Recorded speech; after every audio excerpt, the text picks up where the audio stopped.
O sol já desaparecia no horizonte, dando lugar ao mar sombrio da noite que mais uma vez envolvia a pequena cidade no sertão nordestino. E junto ao cair da noite, um medo aterrador tomava conta dos moradores daquele lugar. As portas e janelas se fechavam bem antes de o sino da pequena igreja anunciar a hora que separava o dia da noite, às 6 da tarde. Em um quartinho ao fundo da igrejinha, o padre Tomás molhava o chão do cômodo com suor, lágrimas e sangue. Ajoelhado com as costas nuas, recebia os fortes impactos de uma corda com pregos dobrados presos às pontas, arrancando nacos de carne e deixando grandes sulcos. Aquela era sua penitência. Ele acreditava que poderia se livrar do castigo mortal ao qual fora prometido meses atrás. A autoflagelação e os pedidos de perdão podiam ser ouvidos por quem passasse pela frente ou próximo à igreja. Mas parecia que somente Deus talvez o escutasse, pois nenhuma viva alma ousava pisar nas ruas após o pôr do sol, e em noites de quinta-feira, menos ainda. Logo após a meia-noite na madrugada de sexta-feira, as ruas e estradas que chegavam até a cidade ficavam livres para as chamas da vingança passarem. Os relinchos, os sons dos grandes cascos de aço, assim como a luminosidade causada pela passagem daquela enorme besta, eram percebidos por todos, mas ninguém ousava espiar por entre as frestas. Temiam ser percebidos e condenados à morte, pisoteados ou incinerados pelas chamas do inferno, como costumavam chamar. Os moradores da cidade sempre foram muito supersticiosos e acreditavam piamente nas lendas passadas através das gerações, tão antigas que já eram contadas pelos mais velhos ao redor das fogueiras. Mas apesar de acreditarem, jamais imaginaram que poderiam ver uma ganhar vida. E ali estavam, vivendo um terror. Tudo começara há uns 4 meses, com o desaparecimento de uma jovem que frequentava a igreja do padre Tomás. A jovem Zuleika frequentava assiduamente a igreja. Sua alegria era entrar na casa do Senhor.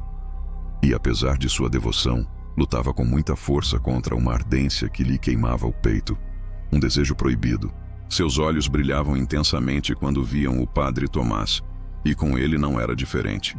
O sacerdote era muito querido e bem visto pelos moradores, e zelava muito por sua imagem.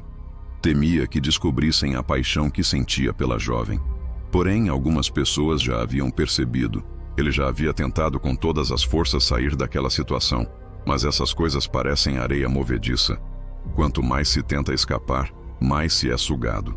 Os moradores sempre se recolhiam cedo. A noite era motivo de medo, e depois do aparecimento da coisa que galopava pelas ruas e estradas, passaram a se recolher mais cedo ainda. As missas das 6 da tarde haviam cessado. O padre, em particular, foi o mais interessado na suspensão da cerimônia. Embora a criatura infernal aparecesse somente nas madrugadas de sexta-feira, ninguém queria correr o risco. O desaparecimento da jovem Zuleika trouxe a grande mula que carregava uma imensa tocha de fogo no lugar da cabeça, e também a morte de 2 moradores, que tiveram o azar de cruzar o caminho da criatura e foram pisoteados até a morte.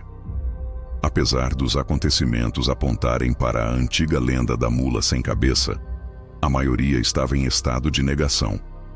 Talvez por preferirem que as lendas existissem apenas na imaginação, ou quem sabe, por não quererem acreditar que o padre Tomás houvesse cometido tal pecado. O pecado que levou Zuleika àquele estado abominável. Pior que isso, o pecado havia gerado um fruto.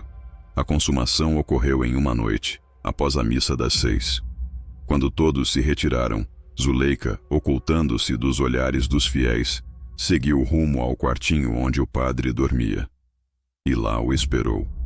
O ardor que consumia seu peito era insuportável, e sabia que o padre também lutava contra aquele sentimento, que muitas vezes o fazia se perder nas palavras ao ministrar a missa, perdido nos olhos da jovem.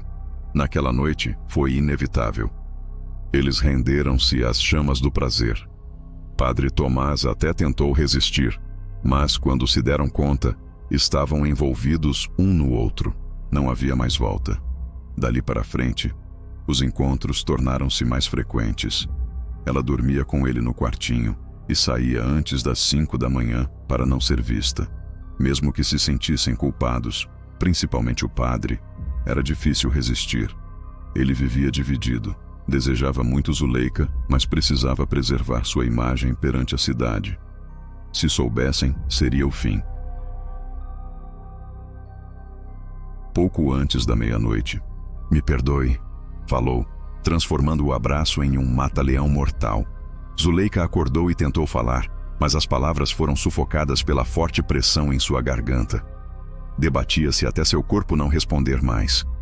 O padre continuou apertando por um longo tempo até ter certeza de que naquele corpo não havia mais vida.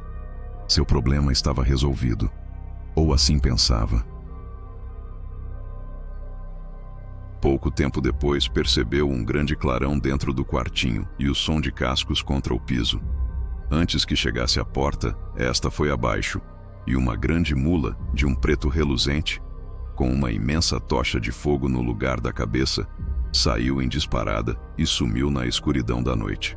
Padre Tomás não foi percebido pela criatura, ou talvez esse fosse o plano da coisa, deixá-lo para depois, para que fosse consumido pelo remorso e pelo medo. E bem ao centro da marca do corpo, a mensagem que ainda fumegava: "Logo venho buscá-lo." Ali começava o tormento do condenado sacerdote.